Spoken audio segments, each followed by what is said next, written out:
Okay, now let's talk about the phrase support the troops. We hear this a lot, and there's a lot of propaganda on the mainstream media. They'll show video of people with yellow ribbons around the trees and so on. But, you know, would you support the troops if what they were doing, if what they were ordered to do was morally wrong? Well, I think it's very hard to define morally wrong. I mean, your morals aren't going to be the same as mine. Well, let me give you an example. Let's say they were ordered to put Jews in gas chambers and kill them. Would you support those troops? No. Why the hesitate? I Why the wouldn't hesitation? support. How could you Sorry? hesitate? How could you hesitate to answer that? Well, because I think you're leaving out a lot of what ifs.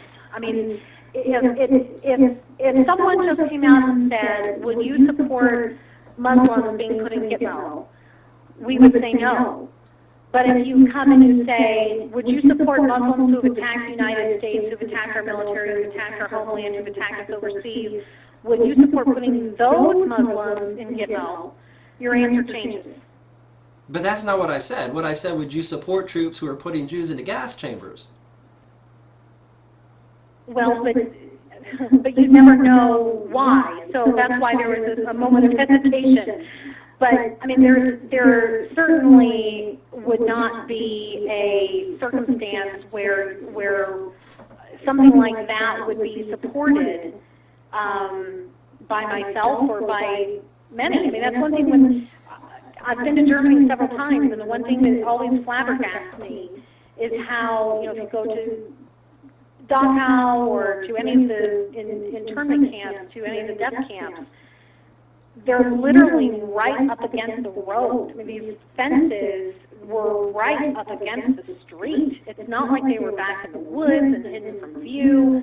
They were right up against the street. Right. And these people walked by every day, seeing what was going on in there, and did nothing. Now, Well, this most of them did nothing. conversation is going to get real interesting now. So I may go a little bit long tonight, and I didn't mean to interrupt you there. But No, what it's do fine. And I actually need to get off here in a couple of minutes Okay. myself. So. All right, then I will end at my normal time. But what do you suppose would bring the German people to a point where they could understand what was going on and yet do nothing about it? Or even support Well, their I troops? think. Sorry.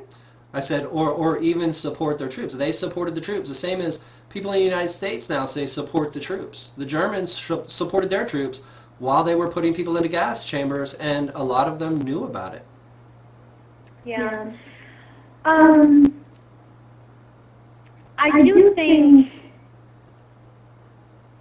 there was unfortunately a lot of what's the word I want? A lot of desperation in Germany at the time. Going through the Weimar, going through the collapse, going through just everything that had happened. And I certainly am not saying it's right, but I'm trying to answer your question. So don't mistake my trying to explain this to you as saying that I support it. Right. But I think that probably what happened, if I lived, I've tried to put myself, and I've tried this in the past even because I've written about this. I've tried to put myself in a circumstance of, okay, it's 1938, 1940, and you're in Germany and you're in this circumstance, or even 10 years earlier during Weimar, and you're trying to get back your country's wealth, you're just trying to get back on your feet, and everything is being blamed on a certain type of person, a certain background of person. If you are so brainwashed to believe that, then I think that's what happened, is what we saw happen. And again, I'm not saying it's right. I'm not saying that what they thought was right, but I guess that's the only explanation I can come up with in my mind over the years as to why they would have stood by, because they just had so much anger for what the Jewish people had done in their mind, had done to them. Okay, now what you have just described is exactly what's happening in America right now. No, it's not. Okay, did we not just have the biggest alleged terrorist attack in the history of the country? Are we not undergoing a massive economic collapse and just trying to, quote unquote, gain our footing? Are we not blaming that massive attack on a foreign enemy? Are we not at a war on terror? Don't we have troops in several nations slaughtering people? When did the Jews attack the German people? It's not whether they attacked or not, it's whether the Germans were convinced that the Jews were their enemy.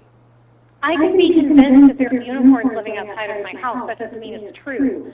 What they're convinced of and what happened are two completely different things. The Jews did not attack the German people. We have been attacked by radical Muslims. What if you're wrong about that? What if you're wrong about that? What if we were not attacked by Muslims? What if it was an inside job? I still cannot fathom. And when you even look at, I mean, I guess, how then do you explain the terrorist camps, the fact that these were Islamic radicals who were flying planes? You know, I mean, we have phone calls from flight, is it 93, I think, where people are, you know, saying who's flying planes. I mean, how can you explain all of that away and say that it was an inside job? I mean, I think if you live in a country where you think that the government does that to its own people, I mean, that's really going down a very frightening path. It is a very frightening path, and that's why most people cannot make that journey. They feel so afraid. They feel so frightened by the truth that they would rather, you know, live that lie. But the truth is so much more beautiful than the horrible, ugly lie that there are, you know, evil Muslims hiding under our bed, and, you know, so we have to grab everybody's balls at the airport. I would, you know, really encourage you to try and find the truth about these things. Cell phones do not work from 30,000 feet. Those calls, they were faked.